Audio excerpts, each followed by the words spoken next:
नमस्कार, मैं हूं संजय शर्मा। आप देख रहे हैं 4 PM मध्य प्रदेश। संसद में राहुल गांधी के ये तेवर सरकार को कपकपी चढ़ा गए। बहुत शानदार तरीके से राहुल गांधी ने सरकार को घेरा, नौजवानों के मुद्दे पर घेरा, अमित शाह के इस्तीफे के मुद्दे पर घेरा। दैनिक भास्कर के राजनीतिक संपादक केपी मलिक ने इस मुद्दे पर क्या कहा, चलते हैं सीधा उनके पास। 4 PM न्यूज नेटवर्क में बहुत बहुत स्वागत है आपका। हार्दिक अभिनंदन केपी मलिक साहब, सलाम। बहुत बहुत धन्यवाद संजय जी, आपको भी बहुत बहुत नमस्कार, आदाब। आज आपने जो है वो नेताजी वाली जैकेट पहनी है, मुझे देख के मुलायम सिंह जी की याद आ गई है। उनकी जैकेट कुछ ऐसी रहती थी, तो मुझे लग रहा है आज आप लखनऊ में, मुंबई में नहीं है, आपको वो ये लखनऊ का रंग है जी। नहीं, मैं बाकायदा मुंबई में ही हूँ। वो असल में हाँ, निशिकांत दुबे ने नेहरू जी को बहुत गालियां दी थी, तो मुझे आज नेहरू जैकेट याद आई। तो नहीं निशिकांत गाली नहीं दुबे दी है जो उन्होंने, ना ना ना, नहीं नहीं अय्याश। गाली नहीं दी है। हाँ, अय्याश कहा है और उस पर देखिए, अब आपने यही से बहस शुरू कर दी है। उन्होंने नेहरू को अय्याश संसद में कहा है और स्पीकर को कोई दिक्कत नहीं है। और राहुल गांधी अगर इडियट का शब्द प्रयोग करते हैं, जो किसी से संबोधित भी नहीं कर रहे हो, किसी से जोड़ भी नहीं रहे इडियट को, उस पर स्पीकर को और पूरी भाजपा को, पूरी सरकार को आपत्ति हो जाती है। तो आप ये निशिकांत दुबे जी की विद्वत्ता पे सवाल खड़े मत करिए प्लीज।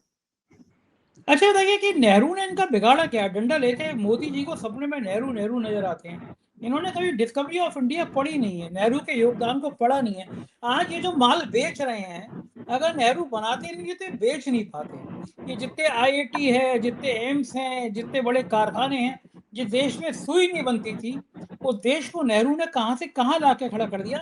निशिकांत दुबे को कौन सी किताब पढ़ाई जाए जो इनको समझ में आए कि एयरपोर्ट पे रात में अंधेरे में जब हवाई जहाज उड़ नहीं सकता, घुस के बदतमीजी करना, बदसलूकी करना, झूठे बयान देना, फिर माफी मांगना, अखिलेश यादव पे बयान दे देना, फिर माफी मांगना, नेहरू जी को अपशब्द कहना। बेचारा बंदर की तरह दौड़ लगा रहा है निशिकांत दुबे, तब भी उसको मंत्री नहीं बनाया जा रहा। अब दूसरी एक बड़ी सनसनी बात पता चली है मुझे।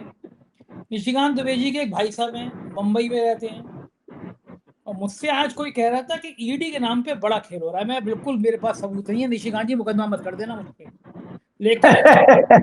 लेकिन अमित शाह जी, आपके लिए ये संदेशा है, ये आपके दुलारे निशिकांत दुबे के भाई मुंबई में हैं या नहीं, इसकी पड़ताल करा लीजिए। पिछले दिनों गुजरात के कुछ व्यापारियों के ईडी के नाम पे कुछ खेल हुआ नहीं हुआ, इसकी जांच करा लीजिए। मैं फिर कह रहा हूं, मेरे पास कोई सबूत नहीं है, लेकिन मुंबई के बड़े गंभीर किस्म के लोगों ने मुझे बताया कि भ्राताश्री ईडी के नाम पर कुछ खेल खेल रहे हैं। तो इधर खेल खेला जा रहा है, उधर पार्लियामेंट में नेहरू को अय्याश किया जा रहा है। तो नेहरू को अय्याश कह के मुंबई में ईडी के नाम पर के खेल, ये सब जारी रह सकता है क्या केपी मलिक साहब? देखिए संजय जी, ऐसा है कि मुगल आए, उन्होंने लूटा भारत को, इसमें कोई दो राय नहीं। मैंने कल भी सुनाया था किस्सा। लेकिन वो ताजमहल बना गए गलती से, आज भी लोग ताजमहल देखने आते हैं, कुछ आमदनी ही करवाता है ताजमहल हमारी, और दुनिया के लोग भी प्रभावित होते हैं। उसके बाद अंग्रेज आए, उन्होंने लोहे के पुल बनवाए, हावड़ा ब्रिज बनाया, दिल्ली में इतना बढ़िया बनाया, हमारी पार्लियामेंट बनाई, हमारे मंत्रालय बनाए। हालांकि मोदी जी ने वो चेंज कर दिए। और उसके बाद नेहरू आए, तो नेहरू ने IIT बनाई, नेहरू ने बांध बनाए, नेहरू ने कुछ सड़कें बनाई, नेहरू ने कुछ इंडस्ट्री बनाई।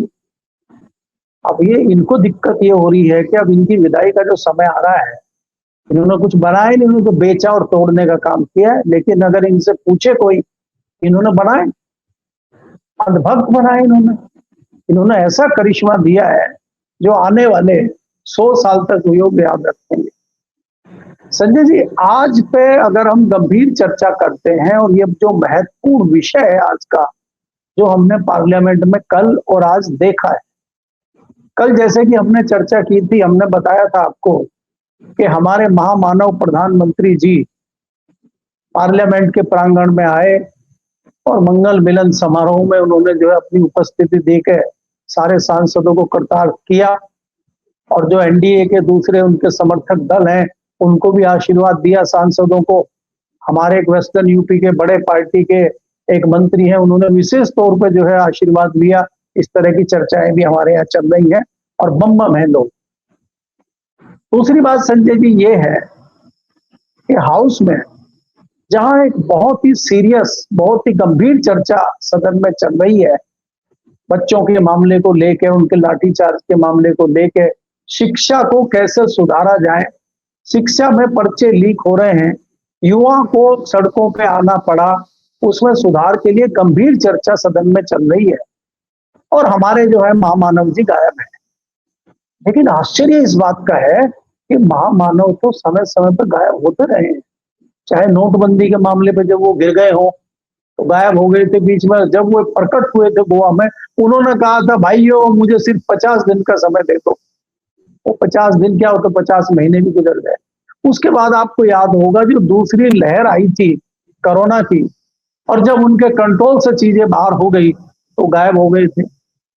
बीच में आपने पिछले सेशन में देखा कि जब मामला गिर गया तो गायब हो गए थे सदन से, और उनको महिलाएं सांसद जो है काट लेंगी, हमारे स्पीकर जी ने कहा था। अब ये तीसरा मौका है जब महामानव गायब है। लेकिन इसमें अनोखी बात क्या है?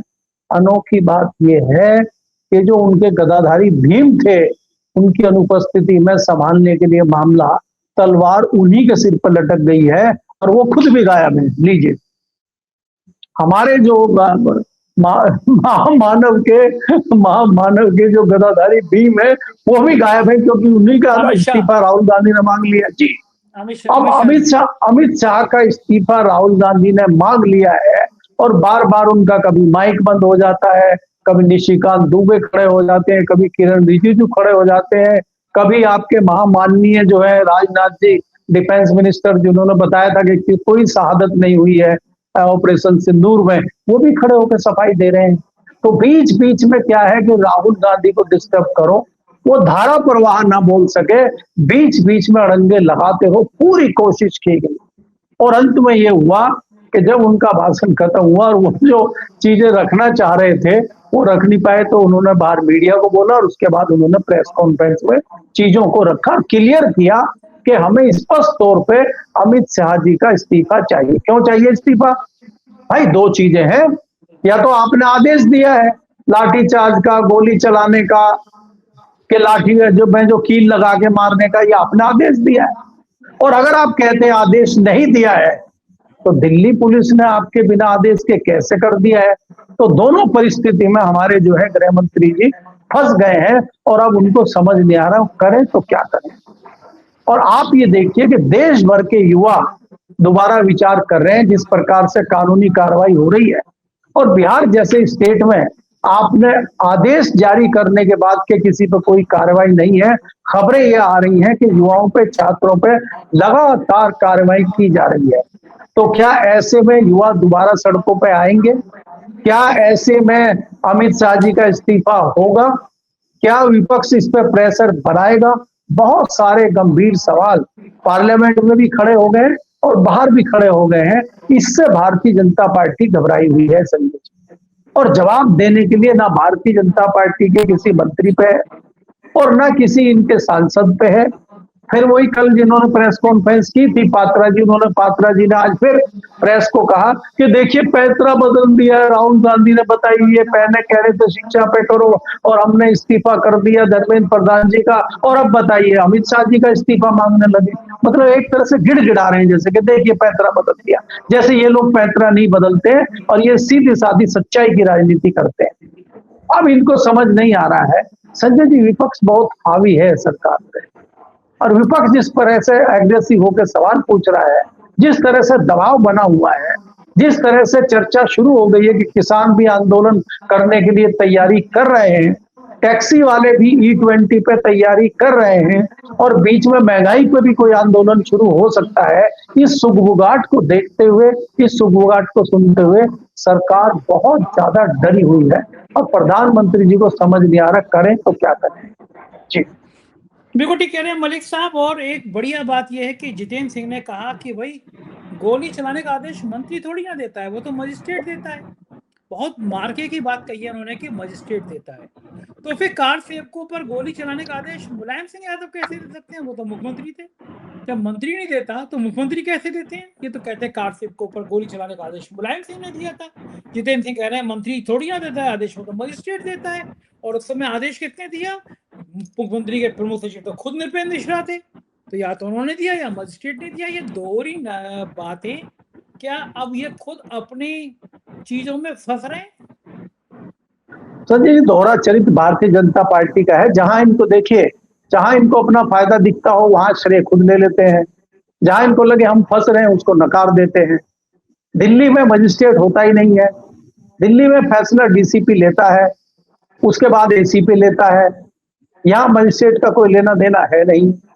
लेफ्टिनेंट गवर्नर के थ्रू गृह मंत्री ही दिल्ली पुलिस का मालिक होता है, वही उसका बॉस होता है। तो यहाँ वो चीज लागू ही नहीं करती, इनको कुछ पता ही नहीं। दूसरी बात ये है कि ये जो कह रहे हैं कि श्रेय लेने वाली बात है, आपने तो देखा है ना, प्रधानमंत्री जी हर जगह श्रेय लेते हैं। अगर हाइड्रोजन ट्रेन के 4 डब्बों की ट्रेन को झंडी दिखानी हो तो प्रधानमंत्री जी दिखाते हैं।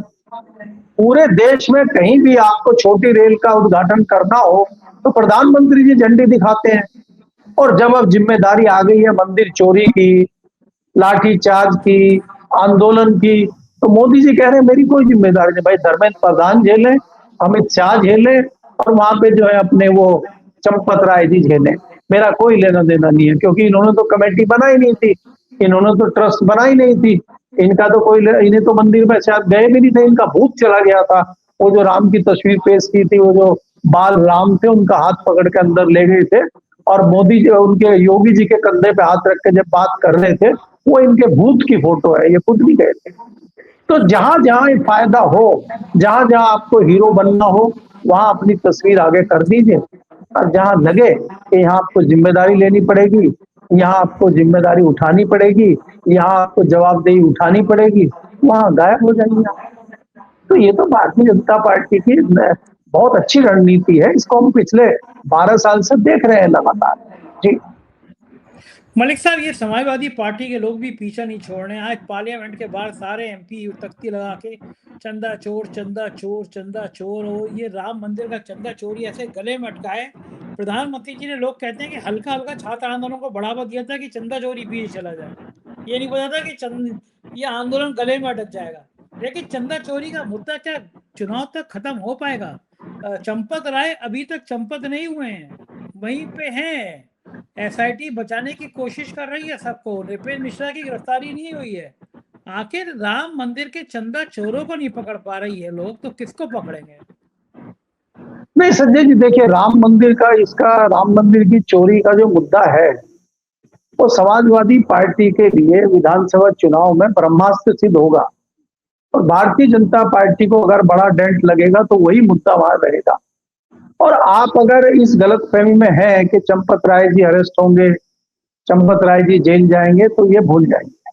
देखिए एक चीज मैं संजय जी निश्चित रूप से कह सकता हूं, चंपत राय के भाई अभी भी बिजनौर जिले के चांदपुर में रहते हैं, उनकी परचून की दुकान है, तो वहां तो चोरी का माल गया नहीं है। अगर चंपत राय जी ने चोरी करके अपने घर माल दिया नहीं है, शादी उन्होंने की नहीं है, बच्चे उनके हैं नहीं, तो माल कहाँ गया? तो फिर माल तो कहीं और गया ना। या तो माल वो सांसदों को, विधायकों को खरीदने में गया है, या वो फिर जो कार्यालय बने उनमें गया है। तो भाई चंपत राय जी अकेले क्यों फंसेंगे? फिर हम तो जाएंगे सनम, लेकिन आपको भी ले डूबेंगे। तो वो वाला जो उनका जुमला है, उससे ये डरे हुए हैं। ये आंच प्रधानमंत्री और गृह मंत्री तक पहुंचेगी अगर चंपत राय जाते हैं तो। धर्मेंद्र प्रधान राजनीतिक व्यक्ति हैं, धर्मेंद्र प्रधान केंद्रीय मंत्री थे, और धर्मेंद्र प्रधान को भी हटाया कोई ऐसे नहीं गया है कि डांट के प्रधानमंत्री ने डांट लगाई हो और हटा दिया हो, चलिए हटिए आपका कुर्सी खाली, ऐसे नहीं है। उनको पुचकारा गया है कि देखिए अभी आप हट जाइए, और जहां से आप हट रहे हैं उससे बड़ा ही आपको मिलेगा। और संजय जी, मुझे कोई आश्चर्य नहीं होगा कि आने वाले समय में उनको उड़ीसा का मुख्यमंत्री बना दिया जाए, आने वाले समय में उनको कोई बहुत दूसरा महत्वपूर्ण मंत्रालय दे दिया जाए, क्योंकि इनकी बेशर्मी की पराकाष्ठा कितनी है उसका अंदाजा आपको है। तो ये कुछ भी कर सकते हैं, ये बेशर्म लोग हैं। आप ये देखिए कि खाली एक शिक्षा मंत्री के बदलने से क्या बदल गया, क्या मिला छात्रों को, क्या हो गया इसमें? बात छात्रों ने भी मुझे लगता है कहीं ना कहीं गलती इसमें की है।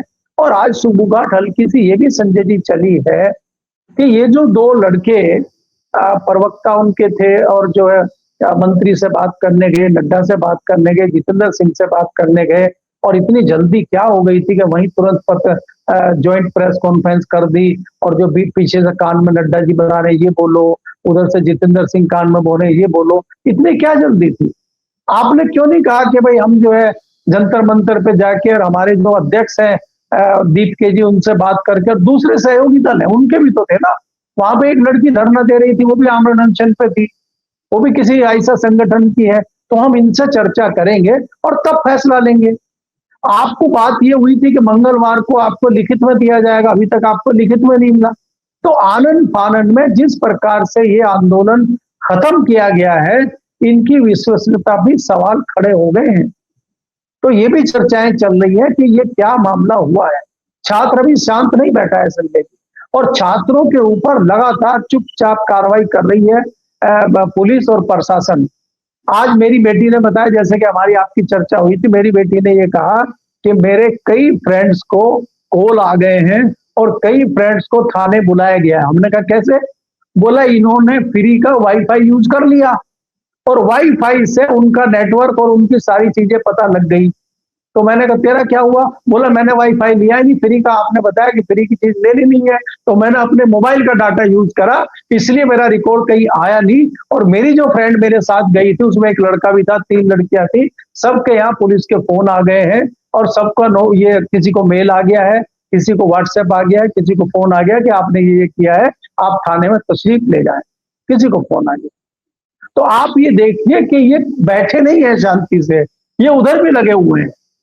और चाहे बिहार हो, चाहे आपका बंगाल हो, चाहे आपका हिमाचल हो, चाहे दूसरा प्रदेश कोई भी हो, उत्तराखंड हो, यूपी हो, सब जगह उन लोगों को उठाया जा रहा है। आज कई पत्रकारों के फोन आए उत्तर प्रदेश से, वहां भी पुलिस ढूंढ रहे हैं उनको कि भाई आप धरने में गए थे क्या? बोला हाँ जी गया था। बोला क्यों गए थे? बोला मेरा बेटा था ना वहां, उसके साथ में गया था। बोला अच्छा ठीक है। इस लेवल पे आपकी स्क्रीनिंग पुलिस कर रही है, तो पुलिस लगी हुई है बिल्कुल। लेकिन आप ये देखिए कि आज एक खबर और आई है, जो सीआरपीएफ के डीजी हैं, उन्होंने कहा है कि भाई मैं जिम्मेदारी लेता हूं। देखिए आप समझ लीजिए कि कहां से कहां बात आ रही, जबकि उनका कोई लेना देना नहीं है, वो जिम्मेदारी ले रहे हैं। क्योंकि चर्चा ये है कि वो बंगाल कैडर के हैं और वो ये कह रहे हैं कि शायद आशीर्वाद मिल जाए और वो डीजीपी वेस्ट बंगाल बन जाए। उनकी चर्चा है कि वो अगले महीने डीजीपी वेस्ट बंगाल बन सकते हैं। तो यहाँ चारों तरफ खेल चल रहे हैं, लेकिन अमित शाह जी बड़ी दिक्कत में है। वो कैसे सदन में जाएं, कैसे उनको लोग बचाएं, क्योंकि बचाने वाले भी पस्त हो चुके हैं। बचाने वालों मैंने देखा जिस प्रकार से बांसुरी जी ने जो है अपनी बांसुरी बजाई, उसमें से तान निकली नहीं सही वाली। अनुराग ठाकुर कुछ बोल नहीं पाया। अनुराग ठाकुर जो है वो खाली अखिलेश जी का चिट्ठा लेकर बैठ गए, मुलायम सिंह जी का लेकर बैठ गए। उन्होंने मुलायम सिंह जी का बताया, और आज कई समाजवादी पार्टी के सांसदों ने उनके बक्कल उतार दिए। उन्होंने कहा कि मुलायम सिंह ने जो जो किया वो आप भूल भी नहीं सकते, सोच भी नहीं सकते। जिस सेना की आप बात कर रहे हैं और जिस मुलायम सिंह की आप बात कर रहे हैं, उसी ने सेना का सम्मान बढ़ाने का काम किया था।